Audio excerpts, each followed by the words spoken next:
안녕하십니까. 세븐틴 칼리지 영어를 위한 메시지 첫 번째 시간을 갖도록 하겠습니다. 오늘은 가장 슬픈 꽃이 가장 아름답게 핀다, 이런 제조를 가지고 말씀을 나누도록 하겠습니다. 먼저 본문 말씀을 제가 읽어보도록 하겠습니다. 만일 그리스도 안에서 우리가 바라는 것이 다만 이 세상의 삶뿐이면 모든 사람 가운데 우리가 더욱 불쌍한 자이라. 그러나 이제 그리스도께서 죽은 자 가운데서 다시 살아나사 잠자는 자들의 첫 열매가 되셨도다. 사망이 한 사람으로 말미암았으니 죽은 자의 부활도 한 사람으로 말미암는도다. 아담 안에서 모든 사람이 죽은 것 같이 그리스도 안에서 모든 사람이 삶을 얻으리라. 아멘. 이 말씀은 이제 고린도전서 15장 19절에서 22절 말씀입니다. 잠시 기도하고 시작하겠습니다. 하나님 아버지 감사합니다. 이렇게 말씀을 전하고 또한 듣게 해주시니 감사합니다. 이 방송을 듣는 사람들이 삶의 문제들이 있다면 주님께서 속히 해결하여 주셔서 이들이 부활에 대한 소망을 갖게 하여 주시옵소서. 예수님의 이름으로 기도드립니다. 아멘. 안녕하십니까. 오늘 세븐틴 칼리지에 오신 여러분들 진심으로 환영합니다. 세븐틴 칼리지는요, 인생의 노년을 살고 있는 사람들을 가리키는 말입니다. 저도 이제 올해 62세이기 때문에요. 저도 노년층에 이제 속한다고 볼 수가 있죠. 하지만 정작 노인에 대한 대책은 현재 전무한 상태입니다. 우리나라가 선진국에도 불구하고 노년에 대한 문제는 상당히 소홀히 되어 있어요. 또한 노인들 스스로도 어떻게 또 노인을 보내야 될 것인지, 어떤 가치관을 가지고 보내야 될 것에 대한 그런 아이덴티티가 정립되어 있지 않습니다. 특히 기독교 신앙을 갖고 있는 사람들조차도 아직 부활에 대한 소망이 전혀 희박하고 내가 죽어서 정말 천국 갈 수 있으려나? 그런 불안감이 여전히 사로잡고 있습니다. 그런 노년들을 위해서 저희들이 세븐틴 칼리지라는 이름으로 방송을 시작하고 있는 것입니다. 이 방송을 들으면서 정말 노년이 결코 슬퍼하거나 노여할 일이 아니고 앞으로 소망을 가지고 정말 활기차고 재미있게 살 수 있는 그런 시기가 있구나, 그런 생각을 드는 여러분 되시기 바랍니다. 그거 노래가 그랬잖아요. 뭐예요? 놀기 딱 좋은 나이가 바로 여러분들이라고 생각하시면 될 것 같습니다. 여건이 허락된다면 일정한 장소에 모여서 같이 예배도 드리고 같이 놀이도 하고 편지도 쓰고 떡볶이도 구워 먹고 그랬으면 좋을 것 같은데요. 현재는 여건도 허락되어 있지 않고 그래서 제가 이제 일단 방송으로 시작하고요. 여건이 점차 허락되는 대로 그런 사역들을 한번 해볼까 하고 있습니다. 우리 기독교를 흔히 부활의 종교라고 합니다. 그만큼 기독교에서 부활이 차지하는 비중은 어마어마하다고 할 수 있습니다. 어떻게 보면 기독교에서 부활을 빼버리고 나면은요, 모든 기초가 무너지는 듯이, 그래서 부활을 빼버리면 와그르르 기독교 자체가 무너지는 듯한 그런 설교 구조를 가지고 있습니다. 그래서 좀 저속한 표현으로 기독교에서 부활을 빼면 안고 없는 찐빵이 되는 것이죠. 그래서 존 파이퍼는 이렇게 말하고 있습니다. 예수의 부활은 그의 모든 백성의 죽음의 얼굴을 변화시킨다. 죽음은 더 이상 감옥이 아니라 하나님 앞으로 들어가는 통로이다. 존 파이퍼는 부활이 있기 때문에 죽어서 절망스러운 얼굴이 비로소 환하게 밝아진다는 것입니다. 우리가 죽음이라는 것이 어두운 터널, 지하 깊숙이 정말 영원한 깜깜하게 지하는 통로로 가는 것이 아니라 하나님한테 앞으로 다가가는 통로이기 때문에 정말 기쁨으로 맞이할 수 있는 거라고 할 수 있습니다. 그렇습니다. 우리는 부활이 있기 때문에 죽음에 대한 두려움을 소망으로 바꿀 수 있는 것입니다. 그러면서 부활은 단순한 사건이 아니라, 역사적 사건이 아니라 기독교의 심장부라고 할 수 있습니다. 그리고 부활을 통해서 기독교를 믿는 사람들이 삶의 방향을 정한다고도 볼 수 있습니다. 기독교에서 부활은 예수 그리스도의 실제적이고 단회적인 역사적인 사건으로 여겨지며 구원의 핵심으로 자리 잡고 있습니다. 그래서 사도행전 1장 11절은 이렇게 기록하고 있습니다. 이르되 갈릴리 사람들아 어찌하여 서서 하늘을 쳐다보느냐, 너희 가운데서 하늘로 올려주신 이 예수는 하늘로 가심을 본 그대로 오시리라 하였느니라. 예수님께서 육체의 몸을 가지고 하늘로 승천하셨기 때문에 그대로 다시 육체의 몸을고 우리가 보는 가운데 다시 부활체로 임할 거라는 것을 바로 성경에서 전하고 있는 것입니다. 근데요, 다른 종교에서도 이럴까요? 그렇지 않습니다. 다른 종교나 철학책에서는요, 부활을 단순하게 상징적, 운의적 개념으로 그렇게 파악하고 있습니다. 이집트 신화에는요, 오시리스 이야기가 나오는데요. 오시리스는 죽음을 당한 후에 이시스의 마법으로 환생을 하긴 하지만 이 부활은 지상으로의 귀환이 아니라 저승에서 두아트라고 하죠. 왕이 되는 형태입니다. 그러니까 우리처럼 이승과 저승을 오가는 그런 형태가 아니고요. 그냥 저승에 머무르는 그런 형태로 되어 있습니다.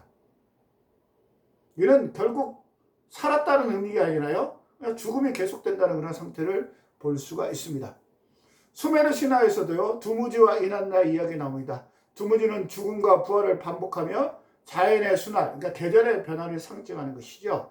이 역시 자연의 리듬과 생명의 재생을 표현한 신화적 구조입니다.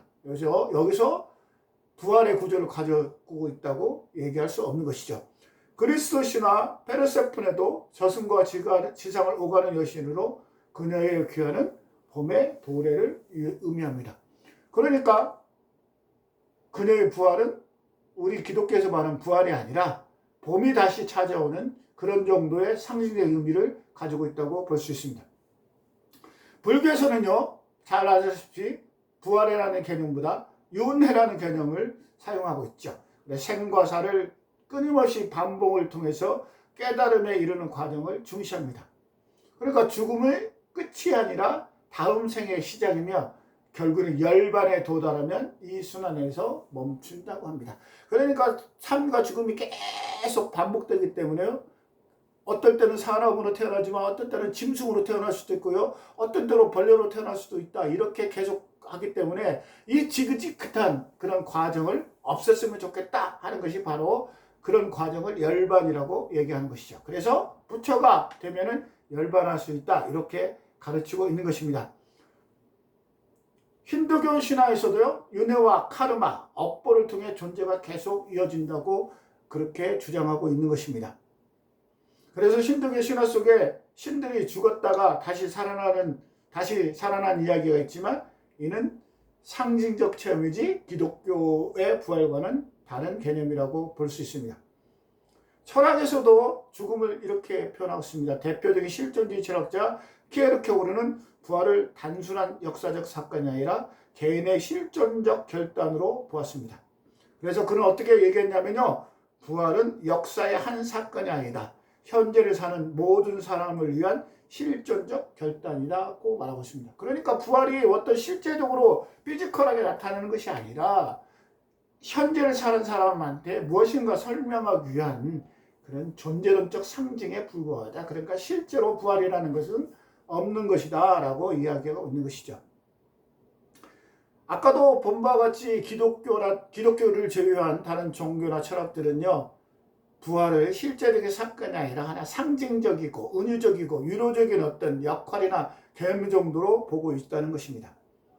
그런 반면에 성경에서는 부활을 아주 단순하게 말하고 있습니다. 예수님께서 사망 권세를 이기시고 부활하셨다. 그리고 너희들도 예수님처럼 부활한다. 이렇게 말하고 있습니다. 바로 오늘 읽은 본문 고린도전서 15장 21절에서 22절 말씀이 그렇게 기록되고 있습니다. 한번 읽어보겠습니다. 사망이 한 사람으로 말미암았으니, 여기서 한 사람이라는 것은 아담을 얘기하는 거겠죠. 죽은 자의 부활도 한 사람으로 말미암는다. 여기서 죽은 자의 부활은 바로 예수님을 말씀하는 겁니다. 아담 안에서 모든 사람이 죽음같이 그리스도 안에서 모든 사람이 삶을 얻으리라. 그렇습니다. 성경에서는 예수님이 부활하셨기 때문에 우리도 똑같이 부활한다고 얘기하고 있습니다. 예수님의 부활이 우리 부활의 보증이 된다는 것이죠. 그래서 예수님의 부활을 부활의 첫 열매라고 그렇게 얘기하고 있습니다. 그런데 이쯤에서 좀 이상하죠. 성경에서는 분명히 간단하고 명료하게 부활을 이렇게 표현하고 있는데 왜 세상에서는 부활을 복잡하고 약간 흐지부지하게 얘기하고 있을까요? 그래서 크게 두 가지로 해석할 수 있습니다. 첫째는 부활의 역사를 인정하기 싫다고 항변하는 것입니다. 사람이 죽었는데 어떻게 다시 살아나는 것이죠? 그것은 기존의 자연 법칙을 위반한다는 것입니다. 그 근간에는 무엇이 있을까요? 그렇습니다. 바로 예수님이 너네들이 아무리 성경책에서 부활을 강조했다고 얘기했지만 야 그건 너네들 얘기고 실제로는 예수님 부활하지 않았어 라고 얘기를 하는 것이죠. 그래서 기적을 잘 믿지도 않습니다. 그 자유주의 신학자들이 대부분 그렇게 믿고 있는 거죠. 그냥 부활이나 뭐 예수님이 물 위에 걷는 것은 그런 상징적인 거에 불과하지 실제로 일어난 사건이 아니다. 이렇게 얘기하고 있습니다. 이들은요, 초자연적인 사건, 물리학적 법칙을 어긋나는 것은 그냥 실제로 일어난 것이 아니라 단순히 상징적으로 보면서 본질적으로 거부감을 가지고 있습니다. 다시 말하면요, 이들은요, 부활을 그냥 하나의 기적으로 보고 있습니다. 그리고 기적은 본질상 일어날 수 있는 확률이 가장 낮은 걸로 그렇게 부활을 보고 있는 것이죠. 그래서 결과적으로 무엇입니까? 부활을 믿지 않는 것이죠. 자기들이 갖고 있는 세계관에 비해서 부활을 절대로 인정하고 이해가 되지 않기 때문에 그들은 부활을 믿지 않습니다.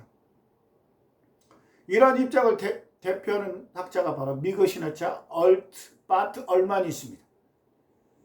그는 원래 복음주의 기독교인이었지만요, 다른 역사적 그런 연구를 하면서 오히려 신앙이 더 쇠퇴해져 갖고요, 무신론적인 그런 입장을 취하고 있습니다. 그래서 그는 다음과 같은 말을 남기고 있습니다. 나는 예수가 부활했다고 믿지 않는다. 왜냐하면 그것은 물리 법칙을 위반하기 때문이다. 그렇습니다. 모든 자연계에 존재하는 것은 태어나면서 반드시 소멸을 향해서 가고 있는 것이고, 그리고 소멸의 끝이 바로 죽음이고, 죽음 위에 더 이상 아무것도 존재하지 않는데 갑자기 난데없이 기독교에서는 부활한다고 하니까 이런 사람들은 믿을 수가 없는 것이죠. 가장 간단한 방법은요, 부활을 역사적 사건으로 믿어버리는 것입니다. 예수님께서 십자가에 못 박혀서 죽으셨다가 사흘 만에 다시 태어나가지고요, 다시 하늘에 올라가서 저리로서 산자와 죽은 자를 심판하러 오시는 거죠. 부활해서 오시는 거죠. 그것을 믿으면 되는 것이죠. 그걸 믿으면요, 아주 복잡한 설명이 필요 없는 것입니다. 아주 단순하고 명료해지는 것입니다. 이렇게 부활을 믿지 못하는 두 번째 이유는 뭘까요? 앞에 이유하고도 비슷하지만요, 이것을 부활을 어떤 능력으로 보는 것이 아니라 그냥 이론으로 보는 것입니다. 기독교에서 주장하는 어떤 이론, 많은 것 중에 하나, one of them으로 보고 있는 것이죠. 수많은 주장들 가운데 하나이지 이것이 only one, 진리는 아니라고 이렇게 말하고는 것이죠. 그래서 그냥 부활이 무슨 이론도 아니고 그냥 신학도 아니고 그냥 그저 기독교에 믿는 사람들끼리 그냥 떠도는 항변 잡담 정도로 그렇게 취급하고 있습니다. 그런데 성경은요, 곳곳에서 부활을 해서 예수님이 부활했을 뿐만 아니라 세상 끝날까지 우리와 함께하고 있다는 것을 여러 성경 구절에서 증거하고 있습니다. 마태복음 28장 하반절에 이렇게 기록되고 있습니다. 내가 세상 끝날까지 너희와 함께 있으리라 하시니라.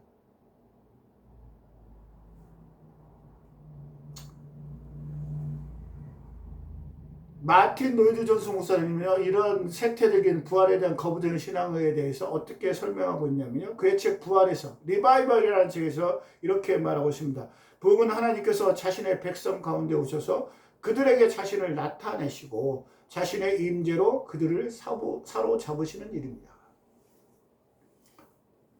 부흥이라는 것은요, 그냥 이루어지는 것이 아니라 예수님께서 자신의 백성 가운데 오시는 거라는 거죠. 결과적으로 예수님께서 부활해가지고 우리 가운데 함께하고 우리와 함께 하셨기 때문에 바로 부흥이 있다는 것입니다. 부활하신 그리스도께서요, 살아계셔서요, 성령과 함께 우리의 마음을 주장하기 때문에요, 우리의 마음이 감동되고 뜨겁게 주님을 사모하는 가운데 거대한 부흥의 물결이 일어난다는 것입니다. 그럴 때 우리가 살아있는 기독교 그런 신자들이요, 죄를 깊이 회개하고요, 말씀과 기도에 대한 갈망이 일어나면서 그렇게 들불처럼 부흥이 번져나간다는 것입니다. 이것은요, 단순하게 과거를 회고하는 것이 아니라 현재 지금 당장 이 자리에서 진행되는 그런 부활의 능력이라는 것입니다. 성경은 어찌 보면요, 성령의 도우심을 받으면요, 누구나 이해할 수 있는 그런 아주 간단한 책입니다.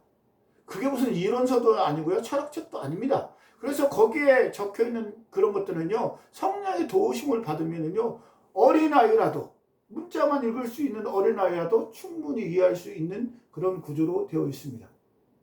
그래서 저기 아프리카의 원주민도요, 그냥 그들의 말로 성경을 읽기만 하면 저절로 체득이 되는 그런 구조를 가지고 있습니다. 그러니까요, 하나님은요, 우리가 믿는 하나님은요, 아주 고상한 철학자들의 하나님도 아니고요, 아주 지식이 충만한 사람들의 하나님이 또 아닙니다. 그냥 모든 그들의 백성들을 찾고자 하는, 하나님을 찾는 모든 백성들의 하나님, 모든 사람들의 하나님이라는 것입니다. 그래서 요한복음 3장 16절에는 이렇게 기록되어 있습니다.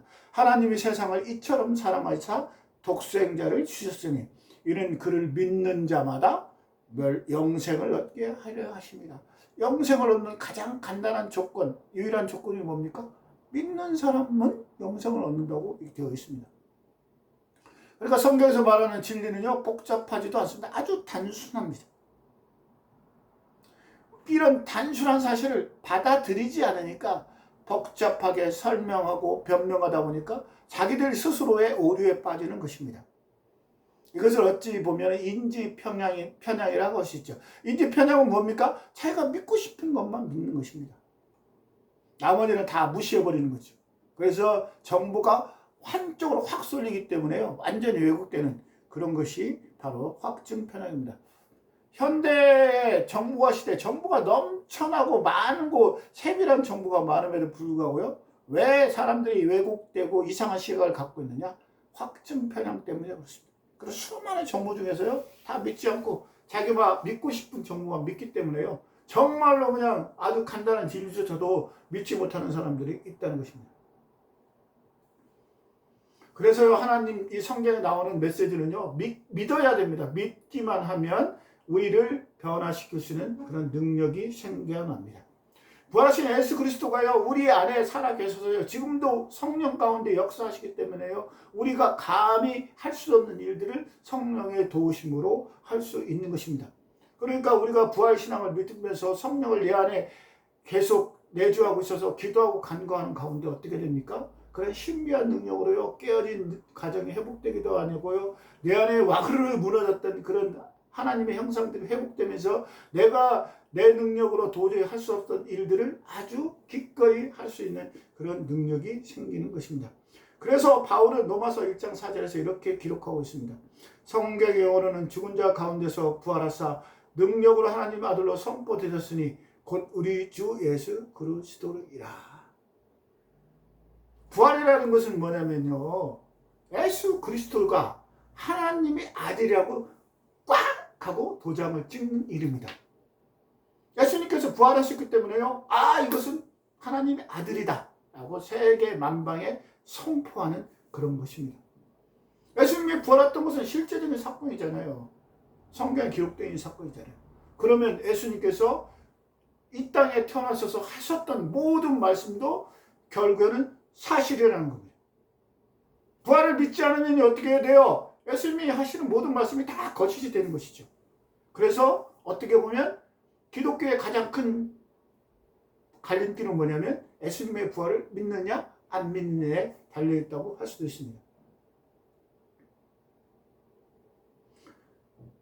2000년 동안요, 기독교에 예수님의 부활을 증거하는 일들은 어마어마하게 많이 있었습니다. 그런데 반대로 그것을 부정하는 사람도 어마어마하게 많이 있었죠. 참 우스운 일 중에 하나죠. 아이러니 중에 하나죠. 초대교회 또 존재했던 이단 중에 하나의 영지주의가 있었어요. 영지주의는요, 물질 세계를 악한 것으로 보기 때문에 예수님의 육체적 부활을 부정했죠. 그래서 그들은 예수님의 부활이 영적인 환상이나 상징으로 해석했습니다. 현대신학자 한 자인 볼트만도요, 부활을 예수에게 일어난 사건이 아니라 제자들에게 일어난 신앙의 사건이라고 보았습니다. 이게 얼마나 차차운 말입니까? 부활이라는 것은 예수님이 일어난 게 아니라 제자들이 만들어진, 어떻게 나쁘게 표현하면 조작된 것이라고 이렇게 얘기하는 것이죠. 그래서 이 부활을 믿느냐 안 믿느냐는요, 신앙의 아주 큰 척도가 되는 것입니다. 이렇게 사람들이 부정하면 부정할수록요, 성경에는 확실하게 성경은 부활을 역사적 사건이라고 기록하고 있습니다. 고린도전서 15장 3절에서 8절은 이렇게 기록되어 있습니다. 내가 받은 것을 먼저 너에게 전하였노니 이는 성경대로 그리스도께서 우리 죄를 위하여 죽으시고 장사 지난 바 되셨다가 성경대로 사흘 만에 다시 살아나사 게바에게 보이시고 후에 12제자에게와 그 후에 500여 형제에게 일시에 보이셨나니 그 중에 지금까지 대다수는 살아있고 어떤 사람들은 잠들었으며 그 후에 야고보에게 보이셨으며 그 후에 모든 사도에게와 맨 나중에 만삭되지 못하여 난 자와 같은 내게도 보이셨느니라. 바울이 고린도서를 기록하고 있는 데는요, 예수님이 죽으시고 부활하시고 나서 한 3, 40년 후쯤에 일어난 사건이라고 볼 수 있습니다. 그럼에도 불구하고 바울도 고백하고 있습니다. 나도 부활을 목격했다. 역사적 사건이기 때문에 분명하게 증언하고 있는 것입니다. 이것은요, 성춘향과 이몽룡이 사랑에 빠지는 춘향가의 그런 로맨스 소설도 아니고 로미오와 줄리엣이 집안의 반대를 무릅쓰고 로맨스를 키웠다, 이런 스토리에 가진 소설도 아닙니다. 무엇을 통해서 우리가 명백하게 알 수 있느냐면요, 예수님의 부활을 목격하기 전에 제자들의 태도는요, 하나같이 비겁했어요. 마가복음 14장 50절에 예수님이 체포되다 제자들은 모두 흩어지고 도망쳤다고 기록하고 있습니다. 또한 가장 충성스러웠던 제자였던 베드로는 어떻게 됐습니까? 가기 전에 무려 3번이나 예수님을 부인하지 않았습니까? 엠마오로 가던 제자들도요, 예수님이 죽어가지고 얼마나 상심에 찬 그런 모습으로 가고 있었는지 모릅니다. 하지만 부활 후에 예수님을 목격한 제자들의 태도는 완전히 달랐습니다. 사도행전 4장 33절은 이렇게 기록하고 있습니다. 사도들이 큰 권능으로 주 예수의 부활을 증거하니 무리가 큰 은혜를 입어. 제자들은 부활하신 예수님을 만난 그 제자들은요, 기쁨에 넘쳐서 경배하고 있습니다. 요한복음 20장 20절은 어떻게 되어 있습니까? 제자들이 주를 보고 기뻐하더라. 부활하신 예수님을 보고요, 제자들은 기쁨에 넘쳐서 어쩔 줄 모르고 있는 것입니다. 부활하신 예수님을 만난 제자들은 어떻게 또 순교를 감당하지요? 그렇죠? 그때는 예수님이 부활했다는 것을 그냥 자기 눈으로 봤기 때문에, 야, 이제 지금까지 예수님께서 우리가 함께 지내셔서 했던 그런 모든 것들이 다 사실이구나. 예수님은 하나님의 아들로서 우리의 죄를 대속하여서 이 땅에 오셨구나라는 것을 믿게 된 것이죠. 그래서 대부분의 제자들은 순교합니다. 처참한 죽음을 기꺼이 맞이하는 것이죠. 왜 그랬을까요? 예수님의 부활을 봤기 때문에 그렇습니다. 확실한 증거가 있는 것이죠. 그냥 흐리멍텅한 이론이나 철학 이론이 아니기 때문에, 자기들이 직접 예수님의 부활을 봤기 때문에요, 그 기꺼이 죽음조차도 두렵지 않고 뚜벅뚜벅 걸어갈 수 있었다는 것입니다. 이건요, 단순하게 누구한테 꼬드김을 당한 감정의 반전이 아니고요, 내가 직접 눈으로 봤기 때문에요, 그 삶이 송두리째 바뀌는 것입니다. 오늘날 우리도 마찬가지입니다. 우리가 부활을 정말로 체험한다면요, 죽음 따위는 결코 두렵지 않고요, 삶 가운데 생명력이 넘쳐날 것입니다.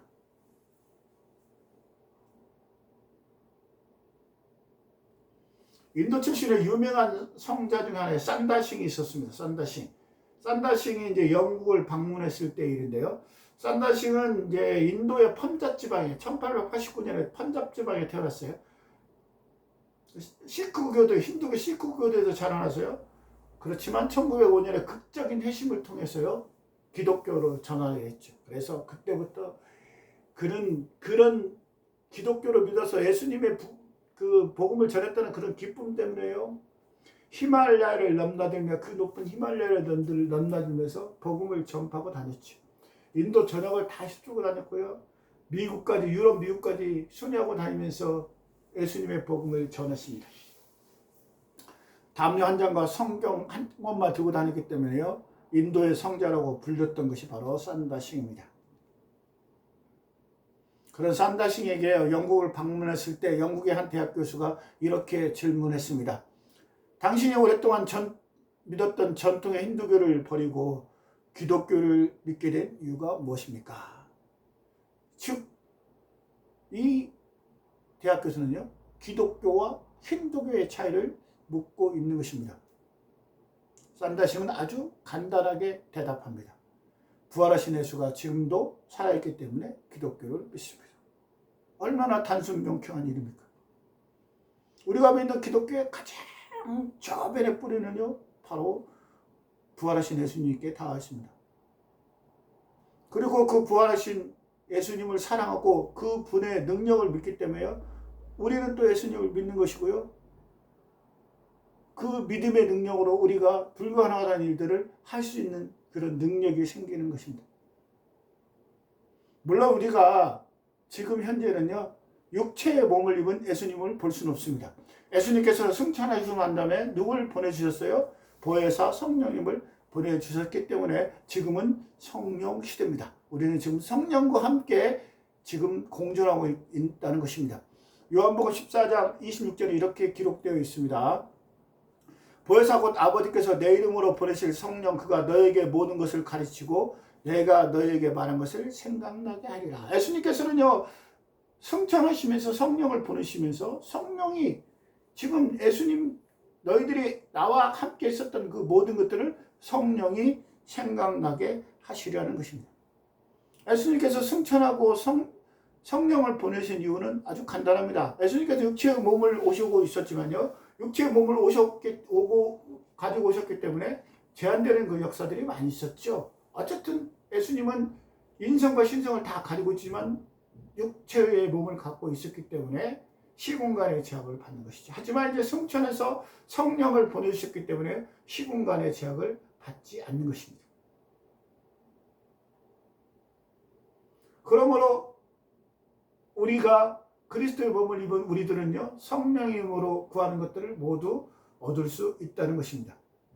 그래서 기독교의 가장 큰 특권은 뭡니까? 우리가 하나님을 아버지라고 부를 수 있는 것이고요, 하나님을 아버지라고 부를 수 있기 때문에 우리가 필요한 것들을 기도를 통해서 하나님께 구할 수 있다는 것이 바로 기독교인의 가장 큰 특권이라고 생각합니다. 요한복음 14장 13절에 14절은 그래서 이렇게 기록하고 있습니다. 너희가 내 이름으로 무엇을 구하든지 내가 행하리니 이는 아버지로 하여금 아들로 말미암아 영광을 받으시게 하려 합니다. 내 이름으로 무엇이든지 내게 구하면 내가 행하리라.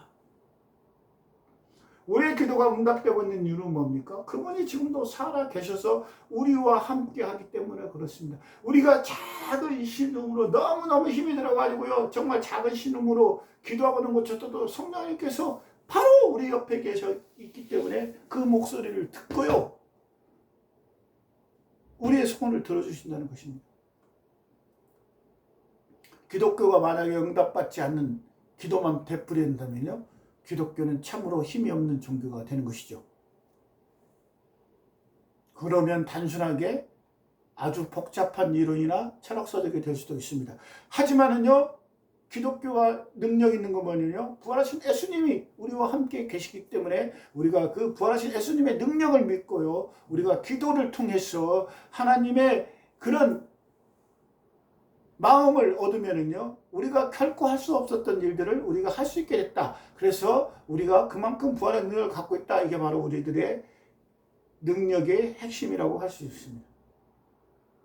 마지막으로 우리들한테 큰 소망을 갖는 건 뭐예요? 우리가 나중에요, 예수님처럼 다시 부활한다는 것입니다. 이게 얼마나 중대한 것들입니까? 우리는 그냥 지상에 있어서 머물다가 소멸하는 존재가 아니라요, 그냥 사라지는 존재가 아니라요, 부활해서 영원히 하나님과 함께하는 영생의 조직이라. 이게 얼마나 소망 있는 얘기가 됩니까? 세상에 가장 멋있는 게 뭐예요? 불멸. 멸망하지 않는다는 것입니다. 불멸하는 것은요, 아무리 작은 존재라도 아름답고 고귀한 것입니다. 우리가 바로 불멸의 존재라는 것입니다. 그래서 성경에 어떻게 기록되어 있냐면요. 선한 사람은 선한 것으로 부활하고 악한 사람은 악한 것으로 부활한다. 여러분 악한 일을 했다고 해서 야 그래 지상에서 이제 끝났어. 이제 나는 그냥 아무도 나한테 뭐라고 간섭하지 않아. 그거 아닙니다. 여러분이 악한 일을 했으면요. 하늘나라 가서요. 악한 사람으로 부활해서 영원한 형벌을 받을 것입니다. 이 얼마나 끔찍한 일입니까 여러분. 한 개인을 파괴하는 가장 클라이막스는요 뭐냐면 바로 죽음입니다. 사람의 죽음보다 더 사람을 절망하게 하는 것은 이 세상에 아무것도 존재하지 않습니다. 인간이 겪을 수 있는 가장 큰 고통이 바로 죽음입니다. 그리고 사랑하는 사람을 먼저 보내는 것도 정말로 큰 고통 중 하나죠. 저도 얼마 전 3월에 사랑하는 아내를 잃어버렸습니다. 세상에 저는 우리 아내가 좀 약하긴 했지만 그래도 그냥 계속 나랑 같이 늙어서 검은 머리 팥뿌리 때까지 살 거라는 그런 생각을 갖고 있었어요. 한 번도 우리 와이프가 나 그냥 갑자기 죽을 거라고 생각하지도 않았습니다. 근데 어느 날 갑자기 그냥 딱 사라져버리더라고. 거짓말처럼 사라져버려.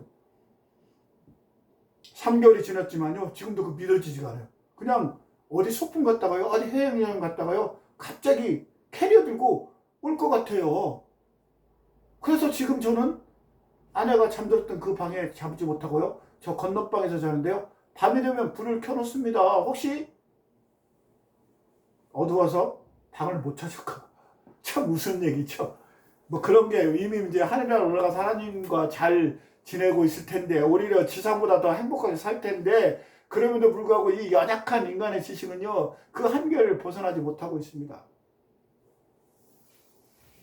처음에는 너무 절망스러운데 하나 둘씩 이제 세월이 지나면서 슬픔의 강도가 약해지면서요. 지금 어떤 생각을 하냐면요. 그래 나중에 하늘날 올라가서 다시 만날 수 있겠지. 다시 부활할 수 있겠지. 그럼 만약에 소망이 없다면요. 참 견디기 힘들었을 것 같습니다. 언젠가 다시 볼 수 있다는 소망이 그런 절망과 슬픔을 이겨내게 된 것이죠. 그렇습니다. 사망이 인생 가운데 가장 큰 고통이고 절망인데 그 사망을 이겨낼 수 있는 것이 바로 부활입니다. 부활. 가장 큰 고통인 죽음을 우리가 부활로 이겨낼 수 있다면 인생에서 일어나는 크고 작은 고통은 사실은 어떻게 보면 아무것도 아닐 수도 있습니다. 어떻게 보면. 아니 예수님께서 부활의 능력으로 죽음을 패하셨는데요. 우리가 예수님의 능력으로 못할 게 무엇이 있느냐 말입니다. 그래서 기독교에서 부활이 가장 큰 가치가 되는 겁니다. 그걸 만약에 빼버리면 소망이 대부분 사라지고 나면 정말로 지루하고 아주 답답한 교리 속에 빠질 수도 있는 것이죠. 그래서요, 세븐틴 에이지죠. 이제 노년에 든 여러분들, 저를 포함해서 저보다 더 나이 많이 드신 분도 혹시 이 방송을 들을지는 모르겠지만요. 여러분 노년이 되었다고 해서요. 결코 슬퍼하거나 절망하거나 노여하지 마십시오. 단 한 가지, 여러분들의 자식이 여러분을 대신해 주는 않습니다. 좀 냉정하게 좀 표현하면요. 자식의 삶과 내 삶은 다른 겁니다. 그동안 자식들을 위해서 많이 희생하셨잖아요. 이제는 자신을 위해서 많이 즐기시고요. 재미있게 사시고요. 선한 일을 많이 쌓으십시오.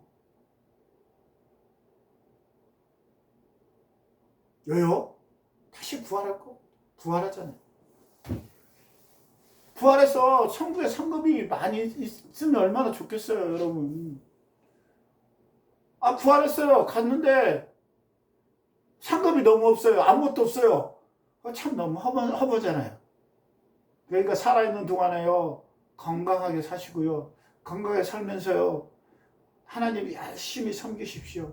되도록 능력이 닿고 허락이 닿으면요. 주변에 불쌍한 사람 도와주시고요.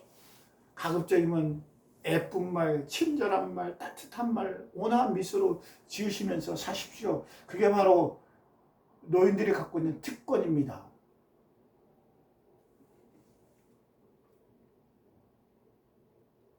요한복음 5장 28절에 29절에 이렇게 기록되어 있습니다. 이를 놀랍게 여기지 말라. 무덤 속에 있는 자가 다 그의 음성을 들을 때가 오나니 선한 일을 행한 자는 생명의 부활로 악한 일을 행한 자는 심판의 부활로 나오리라.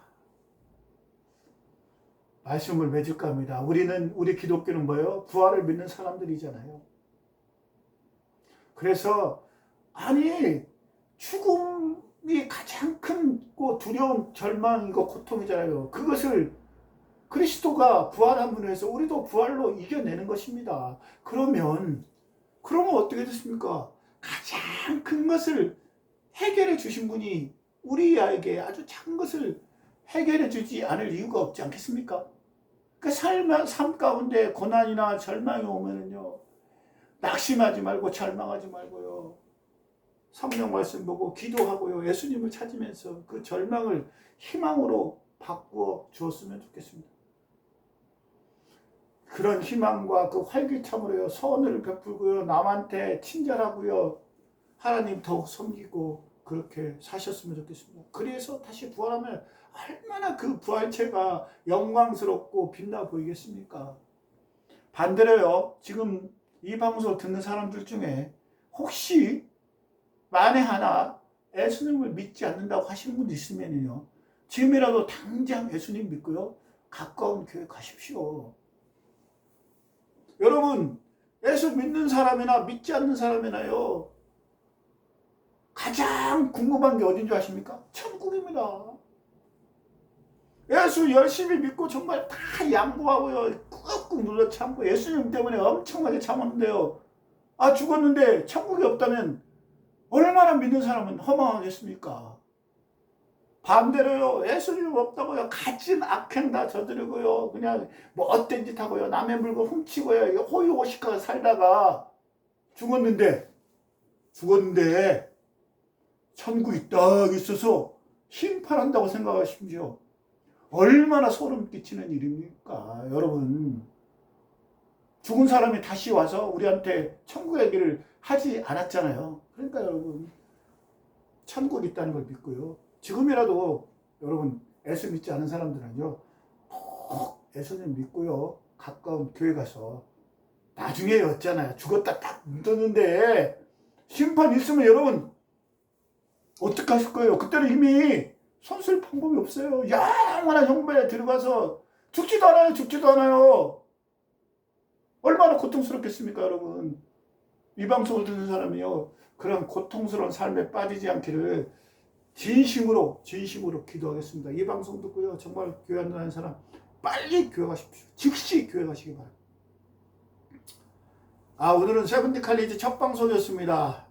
PPT도 띄우고 좀 이렇게 만들었으면 좋겠는데요, 여건이 허락치 않습니다. 그래도 저는 소망이 있습니다. 언젠가는 많은 사람들이 이 세븐틴 칼리지 방송을 듣고요, 노년을 즐겁고 재밌게 있고요, 죽음을 잊어버리고 즐겁게 살면서 정말로 그냥 99세까지 팔팔하게 살면서 맨날 즐겁게 놀다가 정말로 이웃 사람들하고 친하게 지내고 잘 지내면서 노년을 멋있게 재미있게 즐겁게 보내는 그날이 오기를 소망합니다. 아마 곧 오겠습니다. 올 것입니다. 자, 지금까지 세븐틴 칼리지의 홍중화였습니다. 다음 시간에 또 더 멋지고 또 재밌는 영상으로 찾아뵙겠습니다. 샬롬.